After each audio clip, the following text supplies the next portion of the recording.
Welcome back to another snorkeling adventure. Our quest to snorkel pretty much everywhere has taken us to a classic freshwater feature, the waterfall. I was going to snorkel it during the day, but then I thought, what the heck, let's snorkel it at night. So that's what we're going to do. Now I'm pretty familiar with a lot of the species that live in these mountain rivers and streams, but I'm not sure what can handle the extreme environment that exists at the base of waterfalls. So this snorkel trip is going to be a bit of a research experiment. But anyways, let me get suited up. Hope you guys enjoy the video. I'll see you out there. Not gonna lie, I really do not want to put this on right now, but it must be done.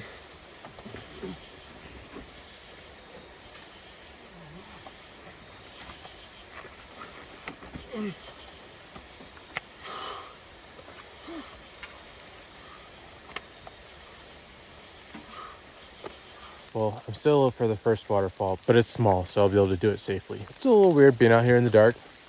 Get used to it, but it's still always just a little bit creepy. It's also crazy foggy right now. I don't know if you can tell, but anyways, here we go. I'll be snorkeling two waterfalls, a small one and a big one. Right now I'm headed to the small waterfall. Maybe I should snorkel that. I don't see anything, but I bet there's something in there. Maybe another time. I know I said foggy, but at this point I think I'm pretty much just straight up in a cloud. This is crazy. Well, we made it to the smaller waterfall. It's pretty beautiful. Holy cow.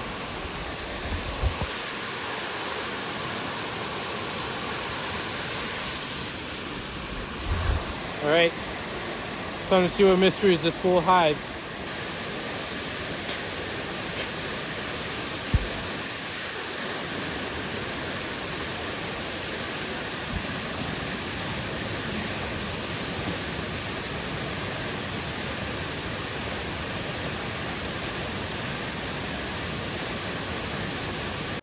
As I slipped into the edge of the pool, my curiosity was immediately challenged by the biting cold of the Appalachian mountain water. It was probably around 55 degrees Fahrenheit, but my adrenaline was pumping, and honestly, it's going to take a lot more than cold water to stifle my curiosity. So down I went into the loud dark. I was shocked by how crystal clear the water was. It's hard to be sure since the pool was small, but the visibility had to be close to 70 feet. As I swam around the edge of the pool, I was impressed by the size of the enormous boulders that lined its edge. I had to climb a little ways upstream to reach the pool, and I could feel the pull of the water as it flowed between the giant stones, tumbling down the mountainside. Although the pool wasn't particularly large, it was surprisingly deep. Even though I know everything that lives in here is relatively small, your mind still goes to some wild places underwater in the dark. I began to take a closer look at my surroundings as I scanned for any signs of life. A bit of movement among the stones on the bottom caught my eye. As I swam down, a large crayfish slowly came into view. Before I knew it, I was seeing crayfish all over the place. This pool was absolutely teeming with these little freshwater crustaceans. Crayfish are a creature we often expect to see in freshwater streams in the US, but as I watched them crawling about in the dark, I thought about how cool it is that this waterfall on the top of a mountain is home to all these tiny freshwater lobsters. Crayfish are also a sign of a healthy ecosystem, and this mountain stream is about as pristine as it gets. If you remember from my other videos, crayfish identification is not easy, and I'm not good at it. And the Appalachian Mountains are a biodiversity hotspot for crayfish, so I'm not sure what specific species this is. Although they may not be very big, crayfish play a huge role in this ecosystem. They eat just about everything, and everything pretty much eats them. A lot of freshwater species would collapse without a healthy crayfish population. After the crayfish, I headed over to the waterfall. The cascade itself ran down a gentle slope of rock into the pool below. Although it wasn't as powerful since it wasn't falling straight down from height, it was still incredibly loud, and it made me approach cautiously. Once I confirmed the undertow wasn't too powerful, I dipped beneath the surface and swam right along the waterfall's edge.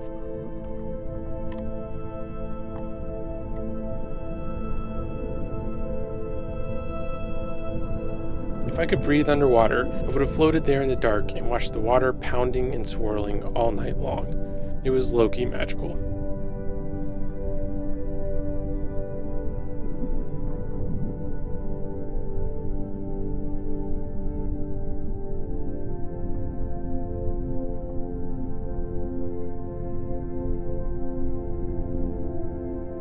I finally managed to tear myself away from the mesmerizing view beneath the waterfall and continued to explore the pool.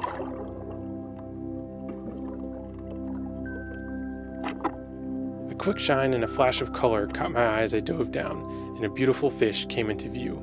A large Appalachian brook trout was resting on the bottom below the waterfall.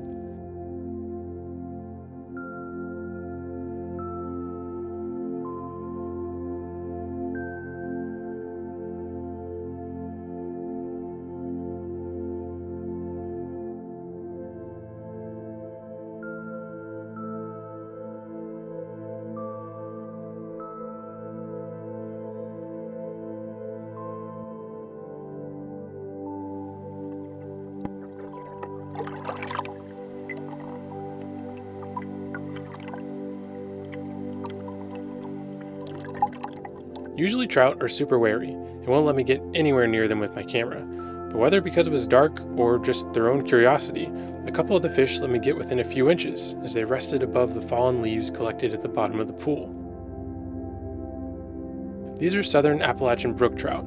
They're the only trout species native to the Appalachians and can only be found in high elevation watersheds. The destruction of primary growth forests in the early 1900s threatened to destroy native brook trout populations, but due to lots of restoration efforts, they've been able to make a comeback.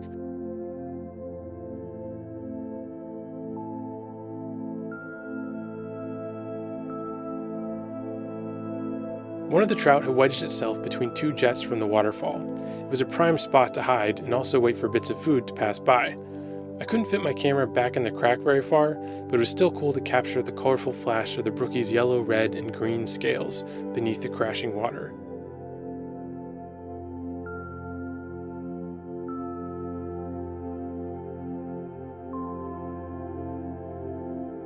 I could have stayed at this waterfall for hours and hours, but I still have a big waterfall to explore, so I swam back across the pool to the boulders lining the shore.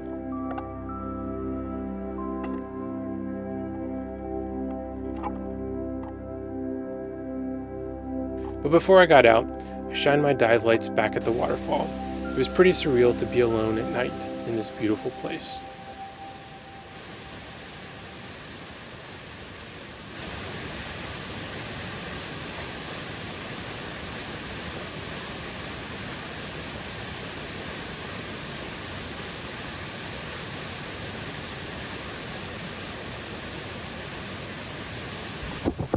Wow. I mean, what a spectacular ecosystem. It's such a high energy environment. See that brook trout tucked up underneath that rock with those jets coming through the side? That was, man, crazy. Also, so many crayfish too. Like, I mean, you know this place is beautiful, but just to see it beneath the surface at night, man, that's not something I really ever expected to see until I thought of doing this. So, yeah, wow. That was way better than I thought it was going to be.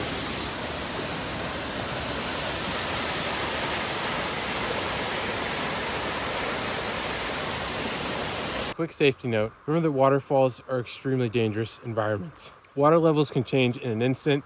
You can lose your footing and fall. Debris can wash down from over the falls.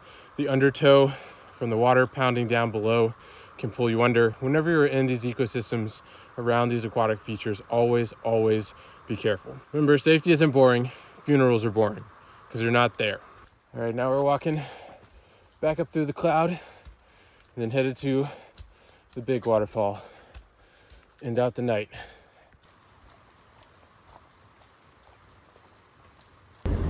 For real, look at this fog.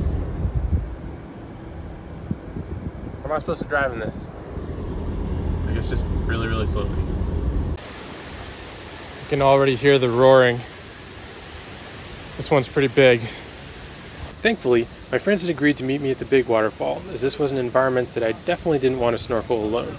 It's pretty wild.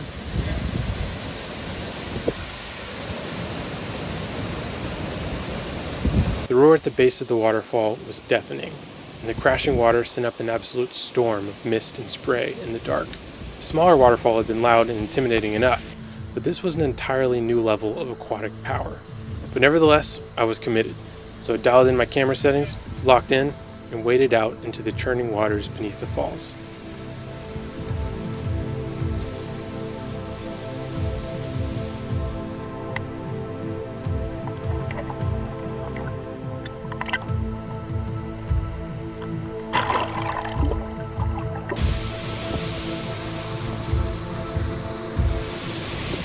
As my head broke the violent surface, I could feel the energy in the water as it tumbled around me.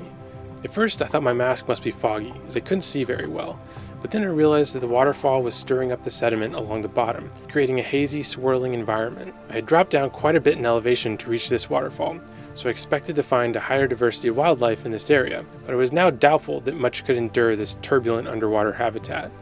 But I kept looking.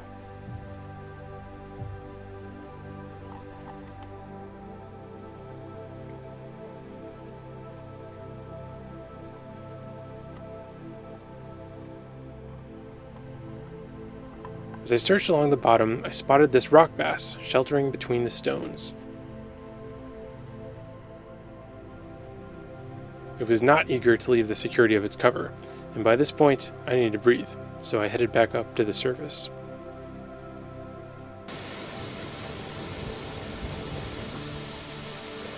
I popped up and looked toward the waterfall. The water was falling with force, about 60 feet into the pool below, and recent rains had bolstered its strength. I wasn't sure what might come over the top of the falls, and also was very wary of the undertow, so I kept my distance from the base. The colliding water sent spray flying everywhere, blasting me and my camera. It was pretty intense out in the pool, so I decided to find a quiet, shallow area in the cover of some boulders to look for more signs of life. Sure enough, a handful of small minnows were floating in the only calm section of water to be found near the falls. These are mirror shiners. These small fish are known to inhabit calmer waters, so somehow they managed to make a home in the last bit of calm water before the falls. Although they aren't the most colorful fish, in breeding season the male's fins will turn red-orange. But I wasn't done in the pool quite yet. I decided to push a little bit deeper to see what else I could find. I was surprised at how deep the water was. Over time, the cascade had carved out the bottom of the pool. I continued my search for life amongst the rocks, sticking close to the ledge before it dropped off. Then suddenly, a lonely fish appeared in the distance.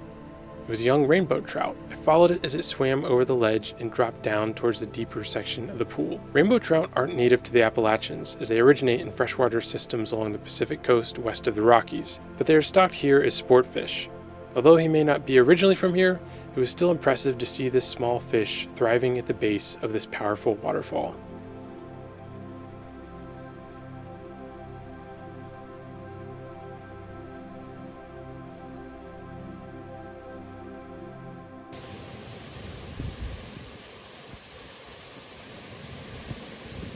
By this point, I was honestly pretty happy to climb out of the water. As I scrambled up over the rocks and back to my friends, they showed me all the salamanders they had found while I was snorkeling. There were stocky, beady-eyed seal salamanders and impressively lengthy three-line salamanders.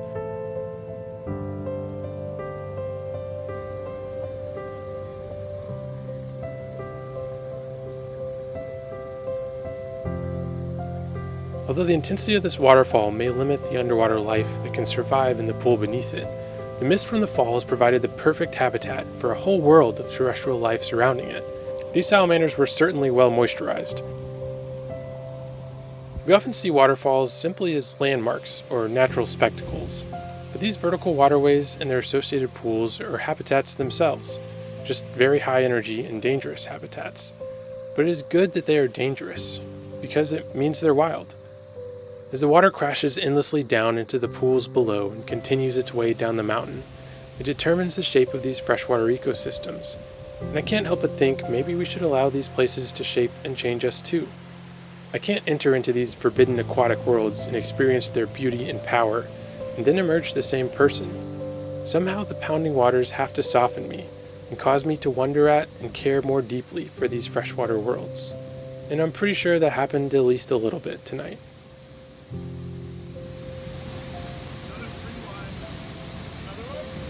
As always, thank you guys for watching, and I'll see you next time.